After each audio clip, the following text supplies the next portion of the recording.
Nous avons reçu beaucoup de questions concernant l'évaluation du montant à réserver pour les études. Combien on devrait avoir pour envisager étudier aux États-Unis. Nous allons en parler. Bienvenue à vous.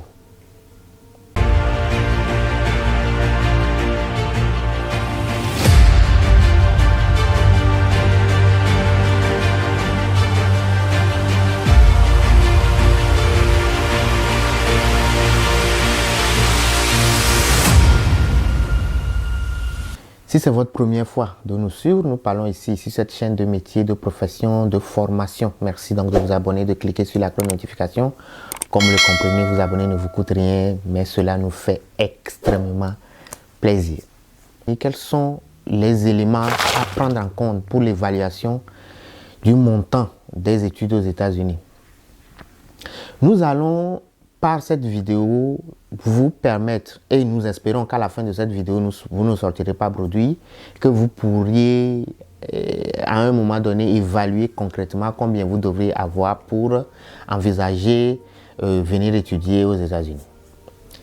Alors, nous allons pour cette vidéo vous expliquer que vous avez 3 éléments à prendre en compte pour l'évaluation du budget de vos études aux États-Unis. Premièrement, c'est que vous devez évaluer la scolarité, le coût de la formation directe, la scolarité. En second lieu, il s'agit d'évaluer le logement, le coût du logement, ce que vous aurez à dépenser dans le cadre de votre logement pour les études. Et en dernière position, c'est les autres frais, les frais divers que vous devez également être en mesure d'évaluer donc. De toute façon, à la fin de la vidéo, si vous n'avez toujours pas les éléments dont nous parlons, nous allons quand même vous donner une certaine marge à connaître pour l'évaluation du coût réel des formations ou bien de votre formation future aux États-Unis. Touchons le premier élément qui est la scolarité. En termes de scolarité, vous devrez, pour l'évaluer réellement, connaître le nombre de crédits dans la formation que vous voulez faire. Si vous avez par exemple 65 crédits, vous devez facilement connaître le coût de la scolarité dans ce cadre-là. Alors, comment vous devrez faire cela? Il faut savoir que nous avons dans ce cadre de formation les collèges, les universités. Et au même moment, nous avons les collèges publics et nous avons les universités publiques. Prenons d'abord les collèges publics. Pour les collèges publics, nous avons un certain montant pour le crédit.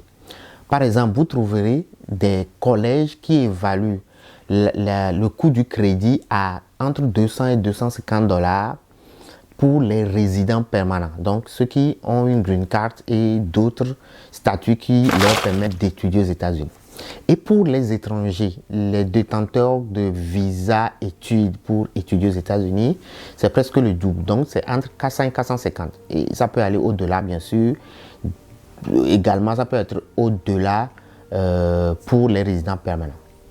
Maintenant, pour les universités, c'est encore plus cher. La scolarité au niveau des universités est plus élevée qu'au niveau des collèges. Malgré que c'est presque les mêmes formations, la différence est que les collèges ne dépassent pas 2 ans d'études pour obtenir un diplôme.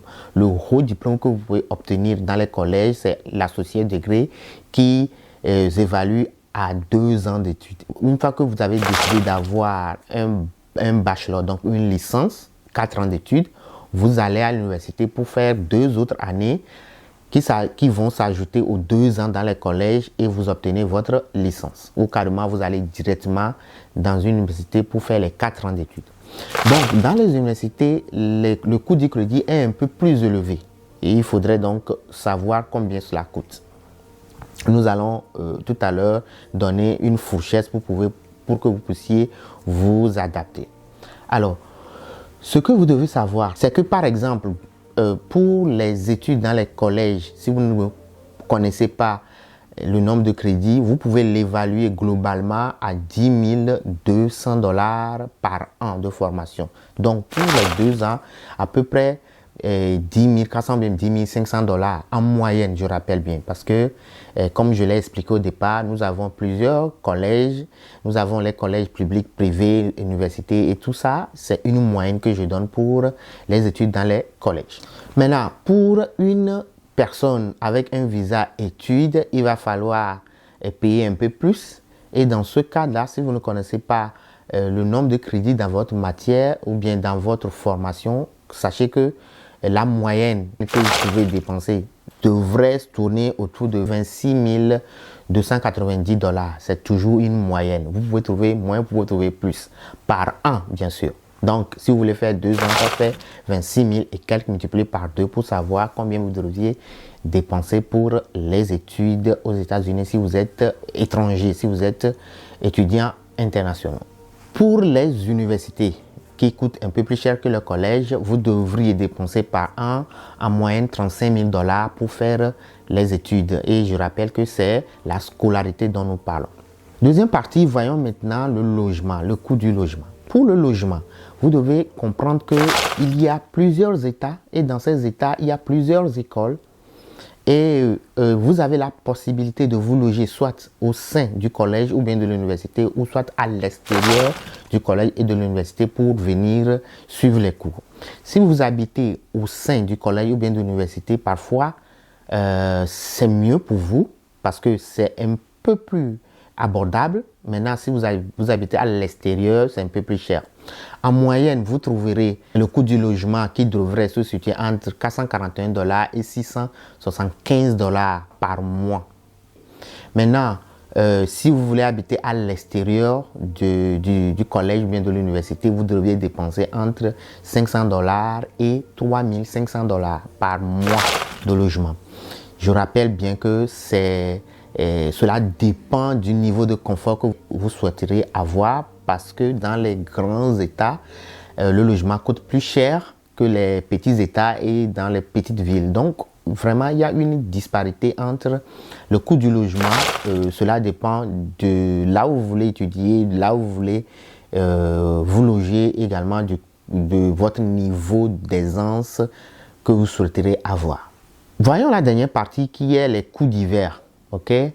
Les coûts divers, nous parlerons de l'Internet, ce que vous devez dépenser pour l'Internet, ce que vous devez dépenser pour le transport, okay, votre déplacement et enfin ce que vous devez dépenser pour l'achat des livres, globalement des fournitures.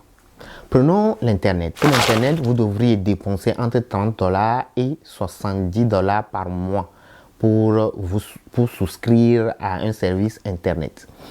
Maintenant, il y a les livres que vous devez acheter. Pour les livres, vous devriez dépenser en moyenne 1175 dollars, quelque chose comme ça, par an. Je rappelle toujours que ça dépend du type de formation que vous voulez faire, mais ce que je viens de donner, c'est une moyenne.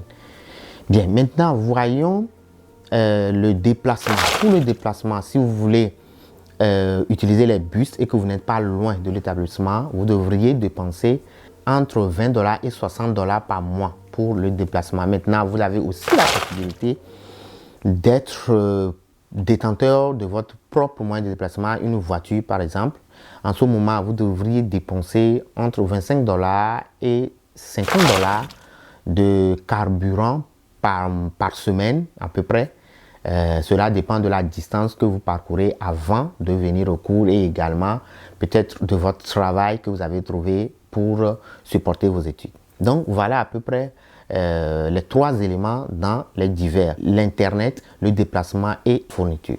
Si vous n'arrivez toujours pas à déterminer combien vous devriez dépenser, je donne globalement une fourchette, d'accord, une moyenne pour le coût total de la formation aux États-Unis. Pour les collèges, par exemple, vous devriez dépenser par an en moyenne 17 900 dollars, quelque chose comme ça, par an pour votre formation.